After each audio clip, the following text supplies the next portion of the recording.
பாகிஸ்தானின் 42 வீரர்களை படுகொலை செய்ததோடு அந்நாட்டு வீரர் ஒருவரை உயிருடன் பிடித்துள்ளதாக பலூச் விடுதலை ராணுவம் அறிவித்துள்ளது பரபரப்பை ஏற்படுத்தியுள்ளது.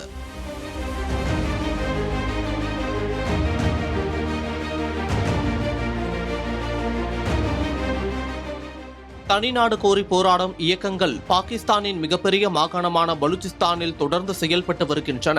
இந்த அமைப்புகளை ஒடுக்க பாகிஸ்தான் பல ஆண்டுகளாக போராடி வருகிறது. இதன் காரணமாக பலூச்சிஸ்தான் விடுதலை அமைப்புக்கும் பாகிஸ்தான் ராணுவத்துக்கும் அடிக்கடி மோதல் ஏற்பட்டு வருகிறது.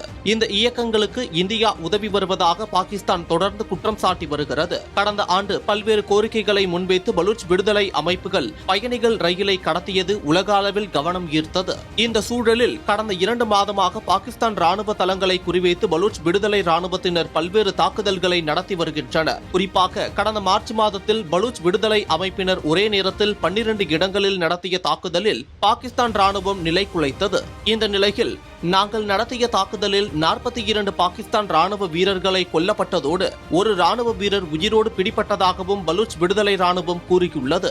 இது குறித்து பலூச் விடுதலை படை செய்தி தொடர்பாளர் ஜியந்த் பலூச் வெளியிட்ட அறிக்கையில் பாகிஸ்தான் ராணுவத்தின் மீது 27 தாக்குதல்களை நடத்தினோம் என்றும், குறிப்பாக சோண்டா அல்மார்க் பகுதிக்குள் நுழைந்த பாகிஸ்தான் ராணுவ வீரர்கள் மீது ரிமோட் கண்ட்ரோல் வெடிகுண்டுகள் மூலம் தாக்குதல் நடத்தினோம் என்றும் கூறப்பட்டுள்ளது.